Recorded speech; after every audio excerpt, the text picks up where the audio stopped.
son-in-law, Kelly, was on the phone, and he asked if Craig was there. And something about the way he asked made me realize, I felt right away that something was wrong. And then I asked, why, Kelly? And he hesitated for a minute, and he said, we've had some very sad news. And then my daughter, Sarah, I could hear her in the background, and she got on the telephone, and she said, Mom, it's Rachel.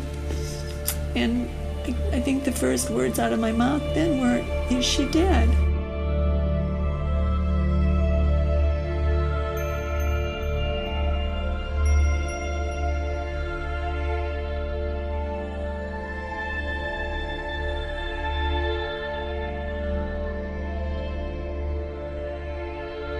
We were opposing the demolition of farmland and other property, Palestinian property by Israeli destruction forces and bulldozers.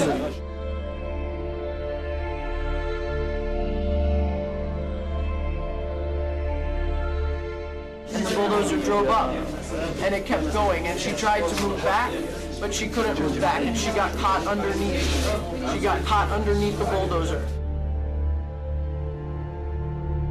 Many other internationals began to surround the bulldozer and yell at it and tell it that there is somebody there, and it did not stop.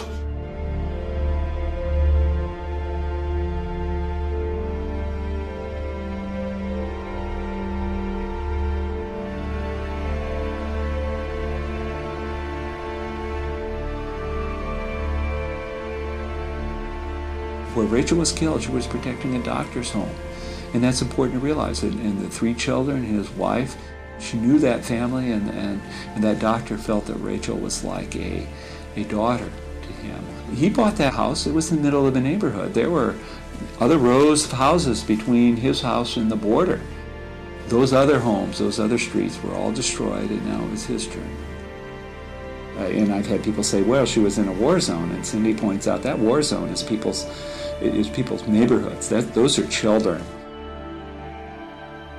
I'm here for other children. I'm here because I care. I'm here because children everywhere are suffering, and because 40,000 people die each day from hunger. I'm here because those people are mostly children. We have got to understand that the poor are all around us, and we're ignoring them. We have got to understand that these deaths are preventable.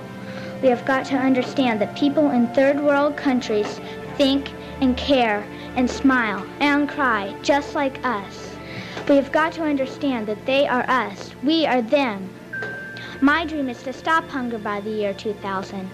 My dream is to give the poor a chance. My dream is to save the 40,000 people who die each day.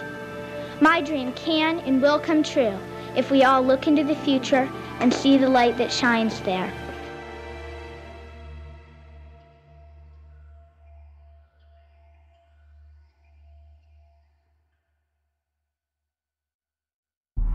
As Israel completed its withdrawal from Gaza, the following day it issued orders to confiscate additional Palestinian land from the West Bank and continue the construction of a separation wall. This wall is twice the height of the Berlin Wall and 4 times longer.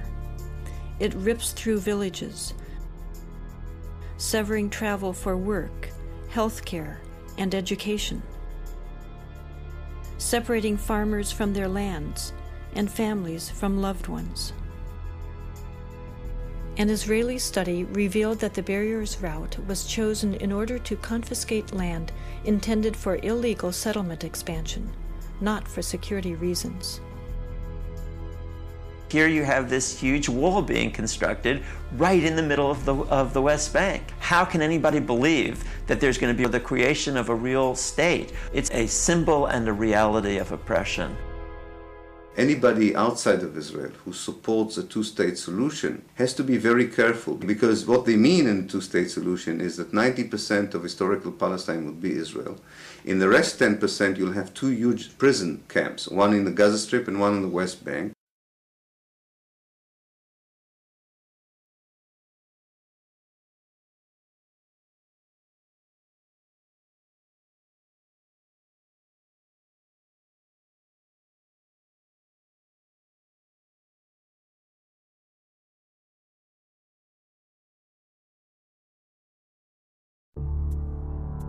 The people who fought in the war were also the people who wrote the history books of the war. And they already had a story that they made up about what had really happened. And that story was integrated in the Israeli educational system. It was integrated in the media and the political discourse. Some of us who work as Jewish educators have been admitting over the last maybe 10 years that it is propaganda. Israelis don't understand what's going on. They don't know the occupation. We began to educate ourselves.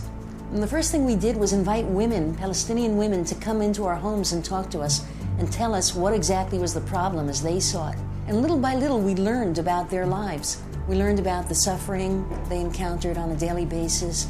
We learned about the killing going on there, about the lives that were completely circumscribed by an occupation that they had no control over. I'm one of the few Israelis not in uniform and not a settler that's been in the territories in the last 9 months. You see that the army was actually waging a very cruel war. On the Israeli side, there seems to be no understanding that this is how you create terrorism. If you are so repressive on a people, you give them the sense of having no options, and that's a very dangerous place.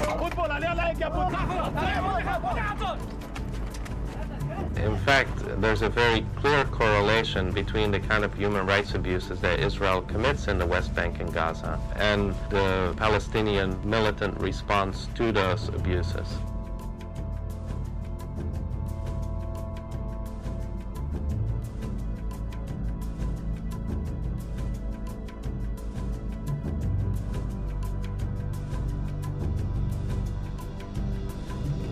Most Israelis have very clear views. This is a very political country.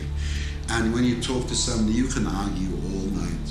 And you can go red in the face or blue in the face or whatever the color, you won't get anywhere.